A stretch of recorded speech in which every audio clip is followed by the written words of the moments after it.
Welcome to the People Performance Podcast with me, Spencer Locker. And me, Tracy Roberts. What's today all about? Today in general or just today's podcast? Today's podcast, yeah. Today, we are going to look at a subject that comes up a lot, and it is change. But we're going to come at it from a slightly different angle because we know change is a constant for most organisations. But we're going to look at a couple of different ways to use a tool called the yesterday to tomorrow tool. If people are in the turbulence of change, this could be quite a useful thing to actually allow you to press pause and evaluate and rethink your positioning and your communication, all those things. But it's actually quite a versatile exercise and you can use it for anything that you're looking to change in your life. So we thought, as well as the conversation about change in general, let's try and give people some ideas of some tools they could use to, I guess, function better.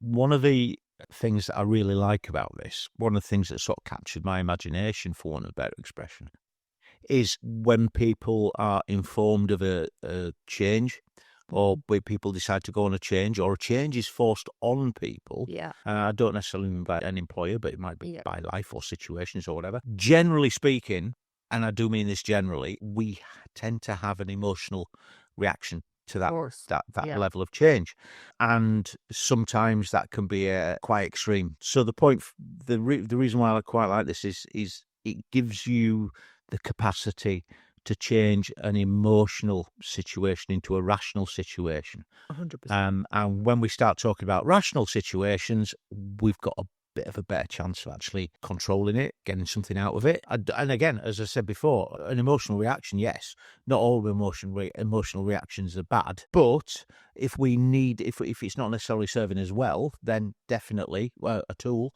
to be able to deal with that.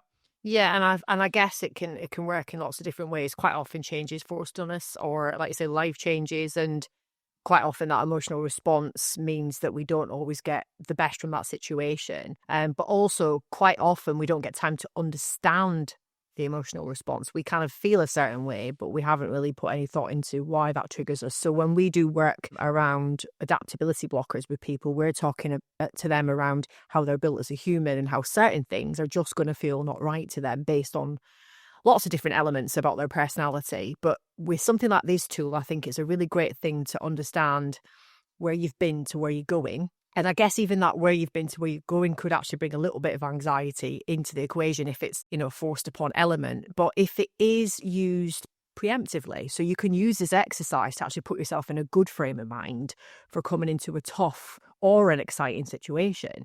So you can look at it both ways. It can be a reactive thing where we use it in the moment to kind of center ourselves, if you like, or we can actually start to use it more proactively. And I guess one thing that we always kind of reference is you can't really focus on where you're going until you've dealt with where you've been. So like because whether it is you've got to park that and move on, or whether it is you can take some of that learnings forward with you, you need that reference point, don't you? So that's why a new job, a new team, a new process is always a before and after, and a yesterday and a tomorrow. So that's why we want to use this tool. So it's an exercise in itself that's a bit of a structured framework. I've given you a version of what I use. And the idea is that it does state across the key aspects of a situation or something that's come up for you or something you're focusing on in the future. You lay out different elements. So the idea is, in a work context, as an example, this is the example I'm talking through with you right now, and we're going to share a little bit more with the listeners. This is around things like in a work context, for instance. This could be things like systems, processes, your job role, compensation, location, all the key things that might affect that role itself. And the idea with this exercise is to be able to look at where you are right now and say, okay, what does that look and feel like to me? What's important? What are the elements I want to kind of really sort of like capture to think about how they might change in the future? And then the idea about it is to then go, okay, so moving forward to tomorrow, i.e. when this changes, what does that look like? It then allows us to reflect on, I guess, what we're clinging on to a little bit from yesterday. I don't know. So I think for me, the important bit is that yesterday bit. And are we going to park it and move on? Or are there things we want to bring forward with us? Yeah, and I suppose we're also identifying where our potential pinch points and friction points are. Yeah. And also where some elements may not be changing that much. Sometimes it can be overwhelming. But actually, when we go down this, it allows us to rationalise things and go, well, actually, these 5 or 6 things aren't going to change that much. Or if they are going to change, they're well within my...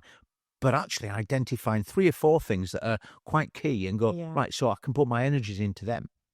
I can really sort of, rather than it being all overwhelming, I can identify 3 key concepts or 3 key areas that I can deal with. Yeah. And I think you can apply it to for me or for us. I was just thinking that as we were talking there is, you can apply these changes for you. So say you're a leader going through this and you're looking at, we're about to go through this period of change. I'm about to make the announcement. This is where we are now. This is where we're going. So this is the we, if you like. This is how it's going to affect us. Alternatively, you can look at it through your lens first and go, I'm going to apply it to me before we, because actually if I apply it to me first and I look down the different elements that might impact, it might be that they'll impact me initially, but I can actually take some of that impact away from the team by how I process that. So it sounds like quite a painstaking thing if you think of it that way. But I guess with change, this is the thing about change, isn't it? Quite often it hits us hard because we haven't prepped. And this allows us to prep for the things we can prep for. We're not saying that you can prep for everything in life. You definitely cannot. And I don't know, I'd probably throw a number at like 70 to 80% of change in a business is quite quick. It's quite a fluid thing. But there are other elements that we know as leaders we can probably prep for better. And actually, if we can take our planning back just a few more stages, apply it to I then we, then ultimately we probably will get better results for our team and probably have less friction. I'd say maybe even less emotive response sometimes. But I like what you said there about the emotive response, because this, again, brings it back to reality, because sometimes you're clinging onto an emotive response because you're emotionally attached to something. So an example would be, one of the first things that we've put here as job aspects on this particular example is systems. Okay, so your system has maybe been in place for 10 years and you've been using that system all of that time and in your brain completely successfully. In fact, you might have built half those systems, so you're emotionally attached to them because it's yours. The next one is processes that we put on there. And processes, again, similar thing. You built that up over a period of time, and then to rip that up and start again doesn't just feel scary, it feels personal, because you've helped co-create. And there's a few other things down there like reporting structures and tools and things like that are quite generalized. And if you look at any change program, some of these things are kind of affected, and that might be the emotional response might be because it feels like grief. You're kind of getting rid of these things that have served you well for a long period of time. But by going through the yesterday to tomorrow exercise, you can actually start to look at, okay, so if we do say goodbye to our friends over here, as in the processes and procedures, what could we bring? And you can almost bring in a more positive outset and outlook by just having that narrative. So, okay, we're going to part this system here and we're getting this new system. We're going to go through a bit of a pain barrier. But once it's there, God, the amount of man hours we're going to get back. And I think it does help you rationalise, doesn't it? Can you connect with that, as in things that that people might not want to let go of certain things, and that's why? Yeah, I think because I've been doing a lot of work, a lot of change workshops recently. It's made me pause for thought. It's made me sort of just take a little bit of a moment just to be able to look back a bit. So we're standing on the top. We are where we are. Yeah. There's nothing. I say there's nothing in front of us. Nothing we have experienced that's in front of us.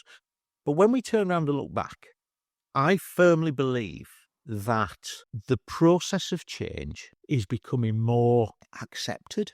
Yeah. In the last 25 years. I know that's a big number for some people. Yeah. But speaking as a tenured gentleman, I remember when, it wasn't that long ago, or it doesn't feel that long ago anyway, but actually, blimey, it was, where you would leave school or education, you'd enter a job, and then you would leave that job and go and get retired. Yeah. 40 to 50 Golden years handcuff. later. Yeah. And it would be, you would join a company, you would see your career through that company, and that was the way things were.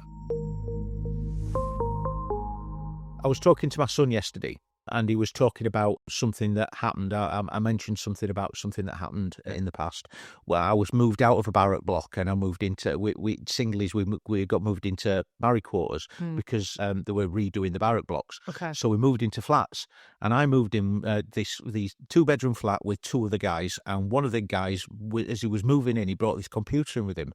Bearing in mind this is 2000.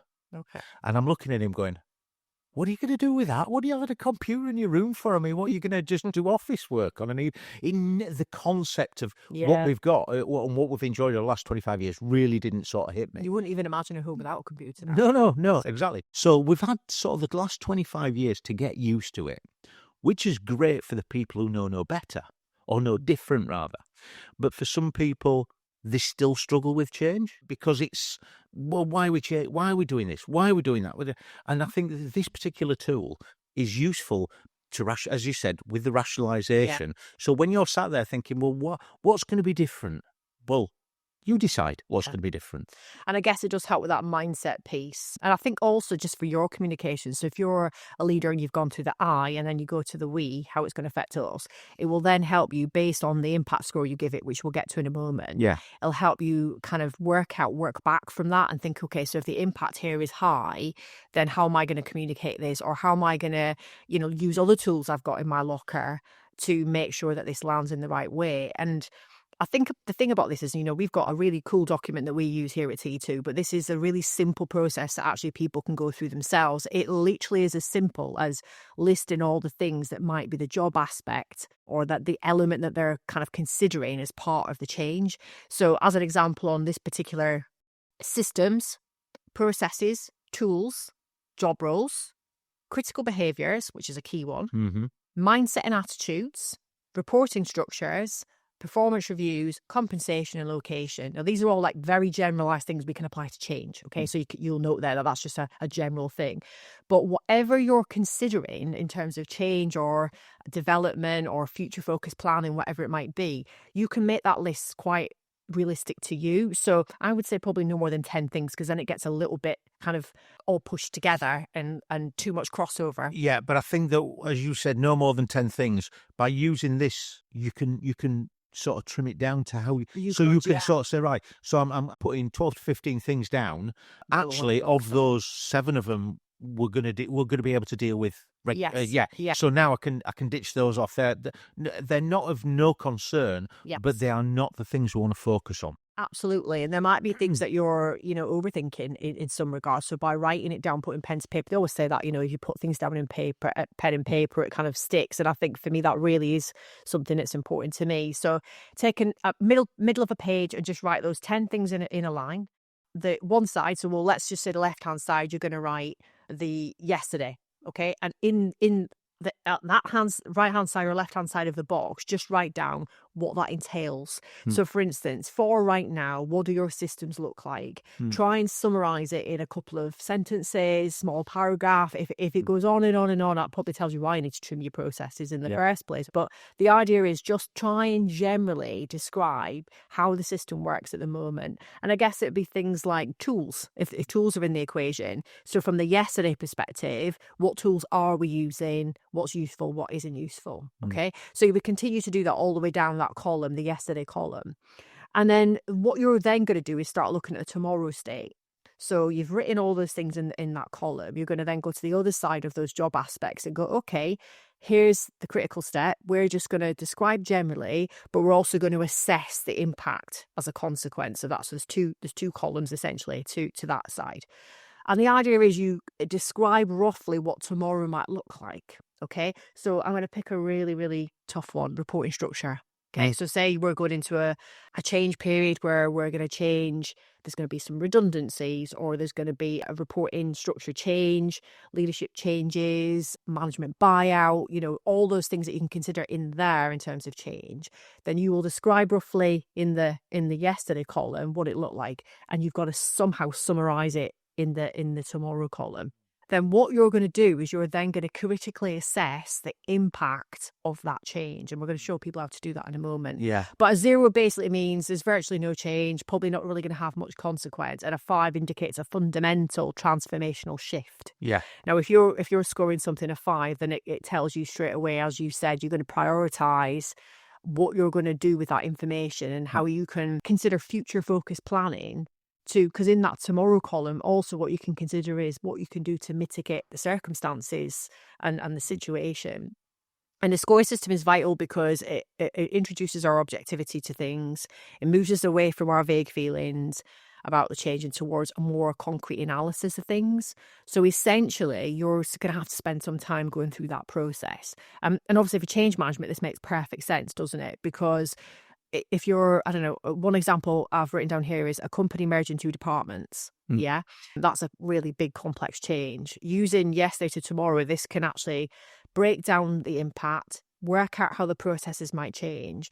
Will it require new systems? What about reporting structures? What will be affected? And then by scoring each of these areas, you'll get a clearer picture of what the biggest disruptors are going to be. This allows you as a leader to prioritise your efforts. And then also what it does outline is what to consider when scoring each area. So you can create your own narrative around, for instance, when scoring processes, you should also consider how much change will disrupt the existing workflows, as an example. So it's all the things that kind of, it's not just about identifying the impact, it's about managing it. And this exercise will automatically get you to think about mitigation strategies and I guess addressing the high impact areas. And this 5-stage process comes in after that, where we think, okay, how are we going to use this information in this yesterday, tomorrow tool to then move things forward? And obviously what is also good for us thinking about communication with stakeholders, and don't forget that stakeholders are everybody that work around you. It's not just those that work up or down. It can be external people, it can be internal people too.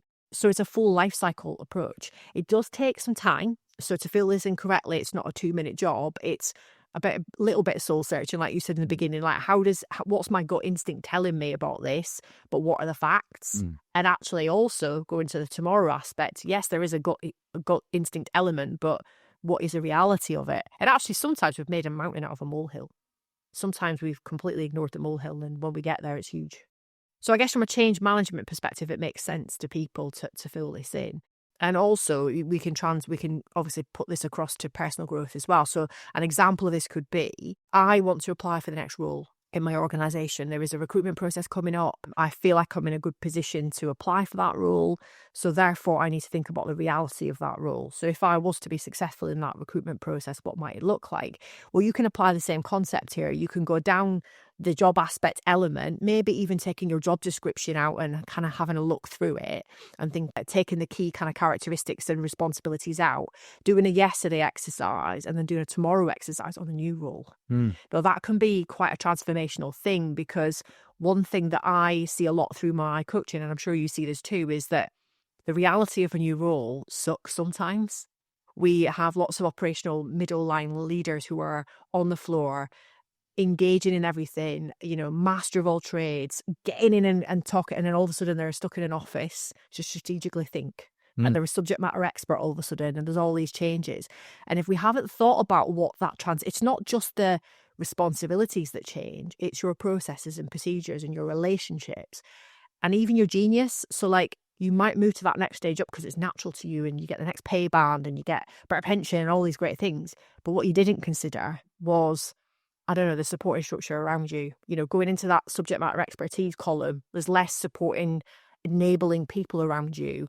You have less contact with people, more contact with people. I mean, the more contact with people's quite a scary thing if you've gone from a job that's quite back of house to right in the public eye, if that makes sense. I think it's still a really wise exercise to go through, because I think some people will just naturally look at the next step up and go, what's the next pay band? Obviously, I want to do that. But I even think this helps you rationalise why you would want another role. Would you agree with that? Absolutely. Again, it's depending on what's attracting you to that new role. What is the motivation behind that?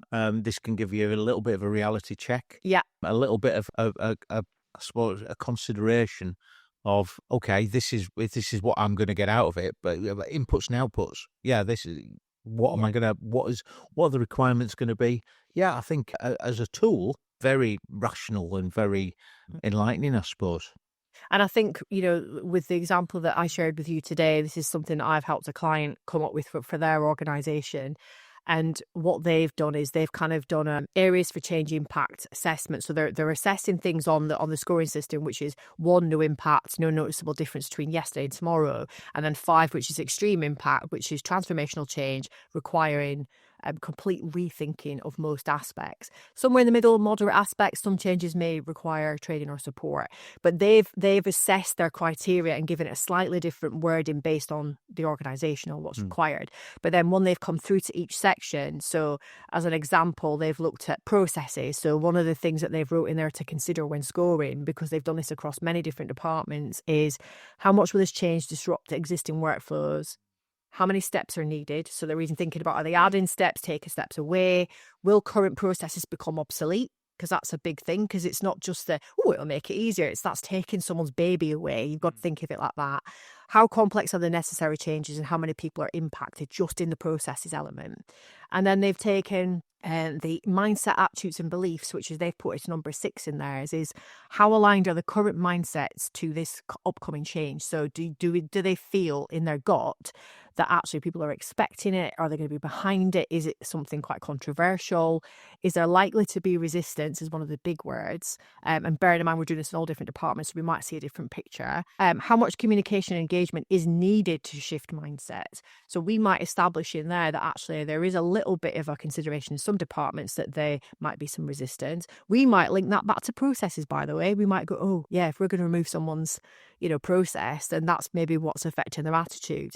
And then it says how much communication and engagement will be needed. And that might be different in different areas, because there's the vision and obviously what we're going to do, but there's also different areas where we go, okay, we probably need to put a little bit more focus. They've even put something on here called performance reviews. Well, performance metrics need to be updated. You might not even think about that. If you're taking processes and changing systems, then you've got to go as far back as that. That will affect people. How will the change impact performance expectations? So you might be taking a process away thinking that's really great, but actually someone's KPIs disappeared. So then their role feels less critical and they feel less important. Yeah.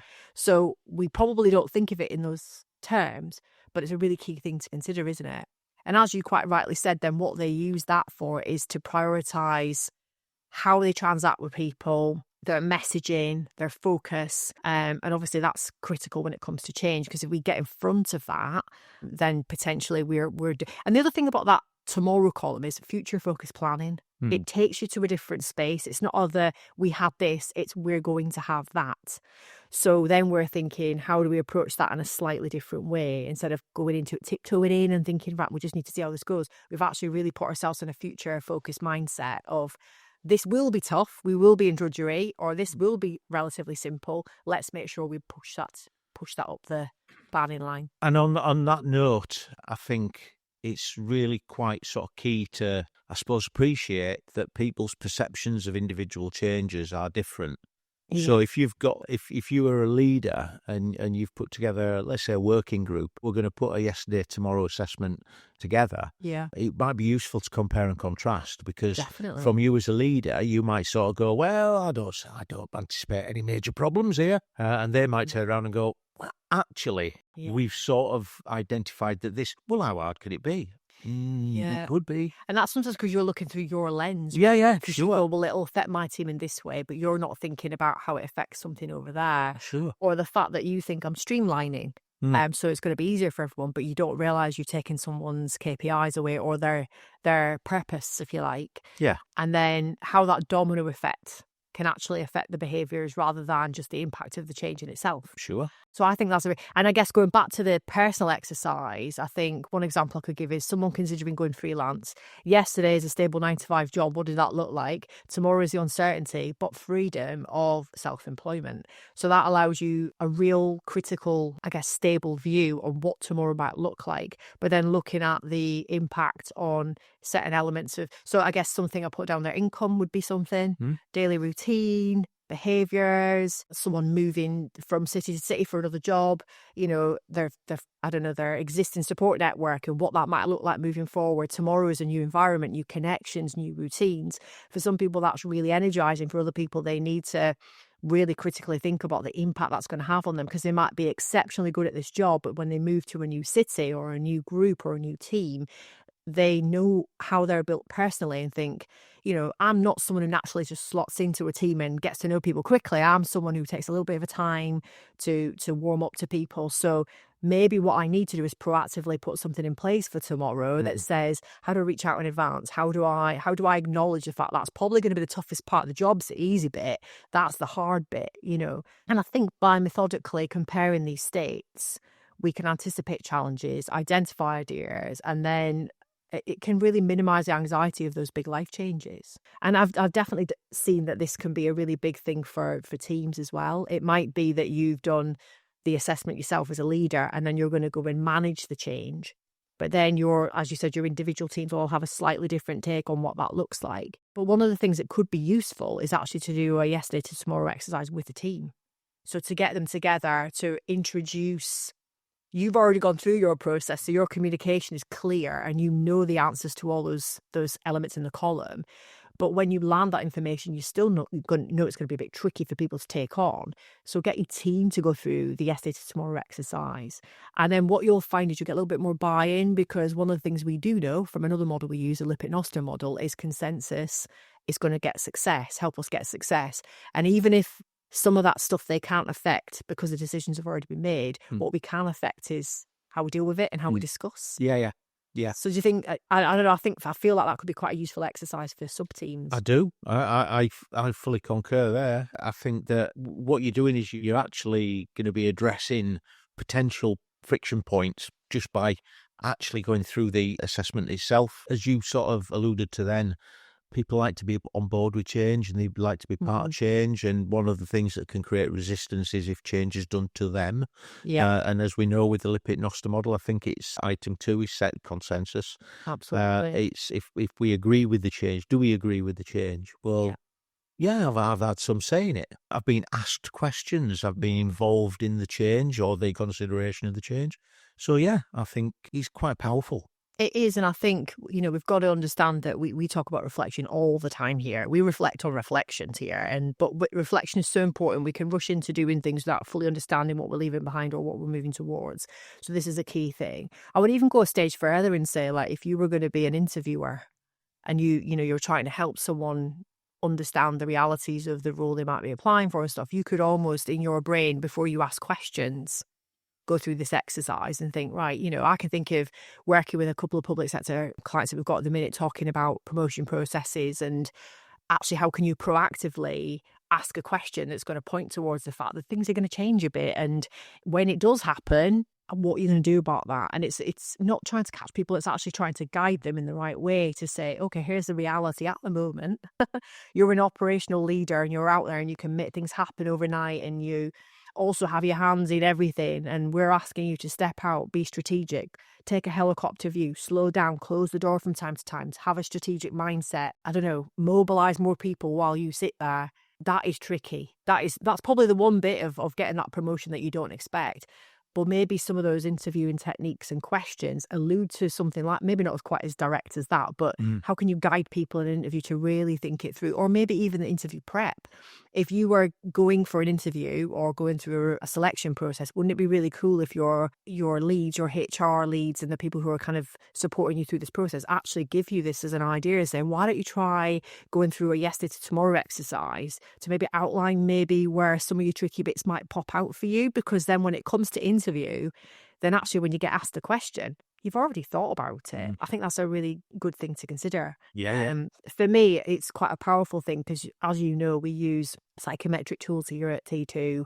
The two that we notably use are the most of the time are print and attributes. And one thing notably at the back of our print reports, if you go through them, you find out your unconscious motivators. There's a bit at the back called role alignment, and I think people forget about this. But you could make your own role alignment up if you wanted to in an organisation. You could look at the job descriptions and look at what's required to be successful, and you kind of create this 10 to 12 ways of working that if you're on fire, this is what it means. But obviously, if that's not there for you, it doesn't feel so empowering and exciting to you anymore. But on the back of our print profiling tool, It's based on their motivators. And we say to people, if something doesn't feel right to you, maybe try going through that role alignment piece, because it asks you loads of questions based on you as an individual.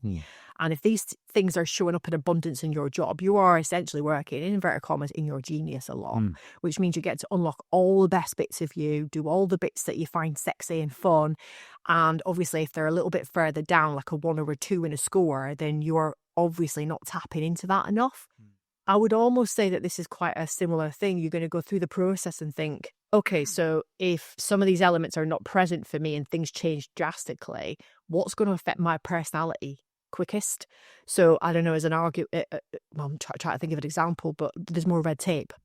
Okay. And I'm a non-red tape type of person. You know, if I don't feel like I have immediate impact, when I've been operational, I feel like I have immediate impact. Now I've got to sit back and wait, and it's like a wake. I create a wake, and if I'm patient, wow, yeah, I can see that. If I'm taken out the loop, right, something as simple as you've been in the middle as like the middle leader and everyone's talking to you, you're like an atom, people stick to you and give you information, sometimes stuff you don't even need, and all of a sudden you're out, and you didn't expect to feel as excluded as a consequence of that. So for me, that's actually a good recruitment, moving to the next steps. There's so many things you can use it for. I'd even go as far to say it's good for personal life. Yeah. You could sit there and go, okay, what's something big and dramatic's happening in my life right now. I'm moving cities, I'm moving jobs, I've left a relationship, I'm having a kid. You know, all those things can be rationalized in some shape or form. And then the impact of you doesn't mean that because you score something of 5, it's the worst thing in the world. It's you got to mitigate it now. So what are you going to do to get in front of it? So I think it's useful for people to understand it's not just across rules and change. It's change for anything, you know? But what we have done is done a 5-stage building bridges to tomorrow process. Yeah. So how you would use this. I think what we're going to try and do is drop something into the chat or into the bio around how you can maybe start to build out your own yesterday to tomorrow exercise. Right, yeah. But also, to be honest with you, this is something you just need a big you need to do what I love doing, mind map, you know, just write all these things down. But if you're going to do this really well, then here are the 5 steps I would get people to do. Okay. So the first thing is to obviously fill in that column full of those important things. And of course, we spoke about the yesterday to one side and the tomorrow on the other side. But next to the tomorrow, there needs to be that critical impact score, doesn't there? Yeah. So the first thing you've got to do is you've got to review the scores for each of the areas. Okay, identifying those with the highest impact, and they're generally the ones that are scores of 3 and higher. They're the ones that you'd probably want to work on.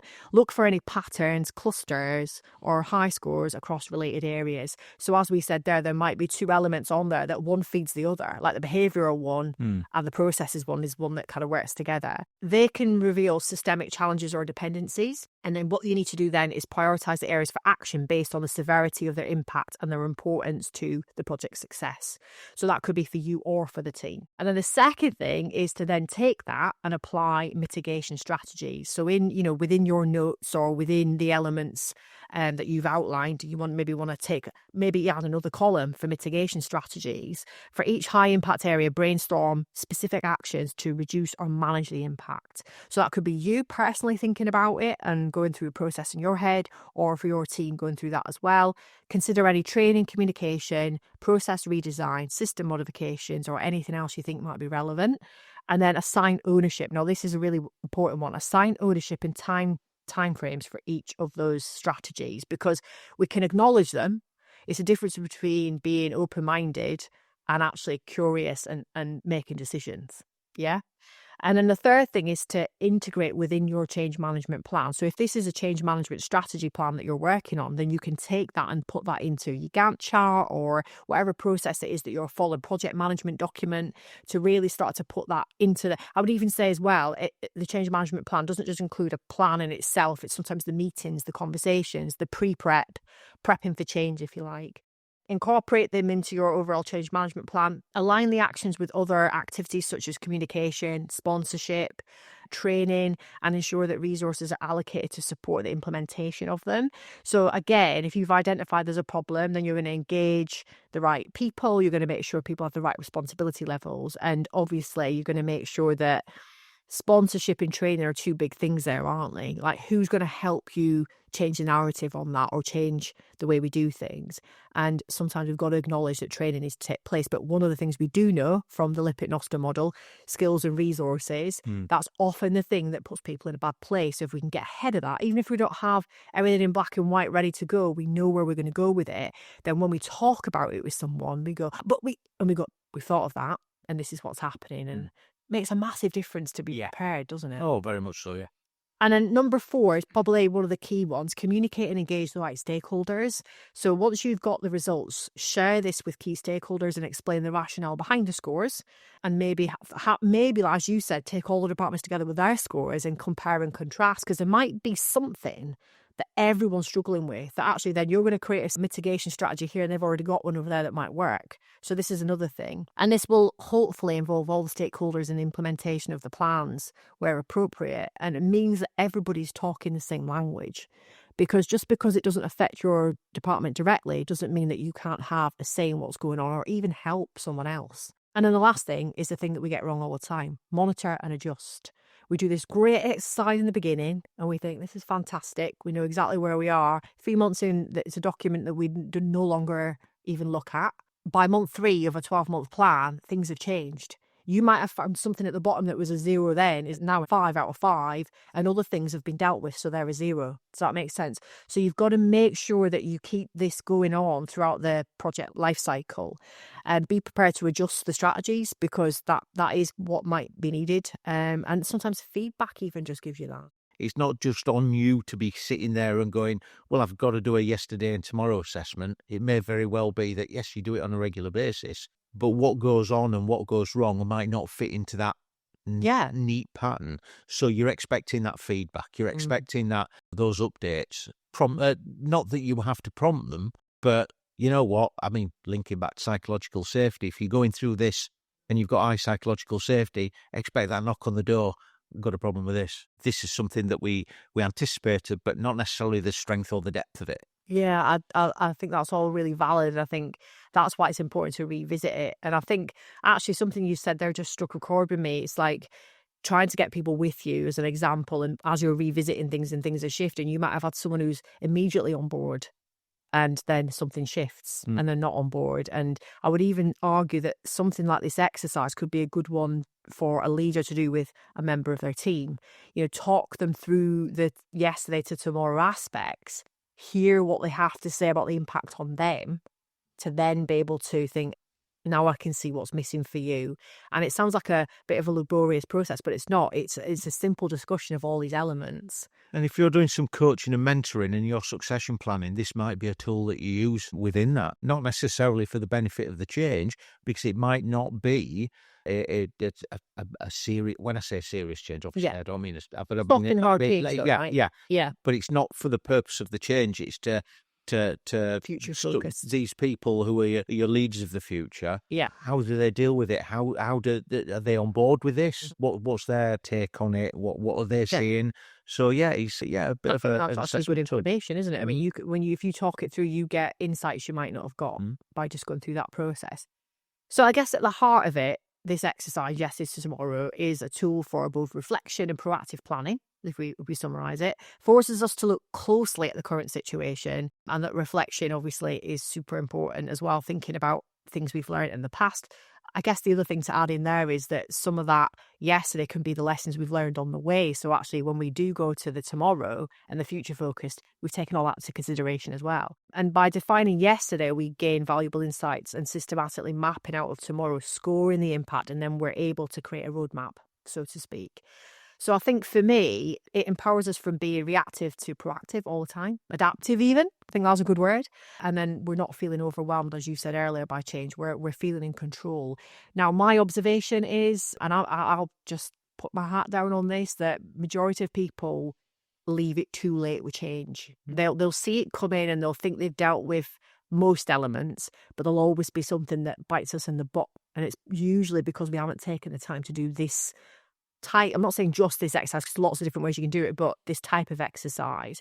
And also we've maybe applied it to the company, but we've not applied it to different areas of the business. So whether you're in a company or you're someone navigating a personal crossroads, we'd encourage you to explore yesterday to tomorrow, because we think it's a useful tool, not just to survive change, but to actually thrive and actually forward think. So I think let's keep embracing change. That's the most important thing, isn't it? Certainly. And again, when, as you said there, with using it from a personal development perspective, it gives us that capacity to rationalise it. Definitely. In the sense that there may be things on the horizon that you're potentially feeling overwhelmed by, but having the capacity to actually rationalise it can sometimes make us deal with change a little bit better. And again, lessons learned, and how can we go forward with that? And we know from being change management consultants, working with huge international organisations, local organisations on change, we know the power of this, because this is something that we use within our consultancy. We go in and lead projects for teams and help them with their change training, etc., as well as the project management element. So it's not something we're just talking about as a throwaway comment. It genuinely is something that's helped us all, and with individuals when we've been coaching as well. So if anyone listening now would like any further support on change management, development, and all those aspects, or you'd like to talk more to us about what a yesterday to tomorrow exercise might look like for your organisation, then please reach out, because we'd be only too pleased to offer some support and advice on that. It works very well for us. Why shouldn't it work very well for you? Absolutely. This is the People Performance Podcast, and if you like it, make sure you let us know that you like it. You've got to hit the subscribe button. We always value our subscribers. We love our subscribers. But thank you very much, Tracy Roberts. Thanks, Spence. Bye-bye now. Bye-bye.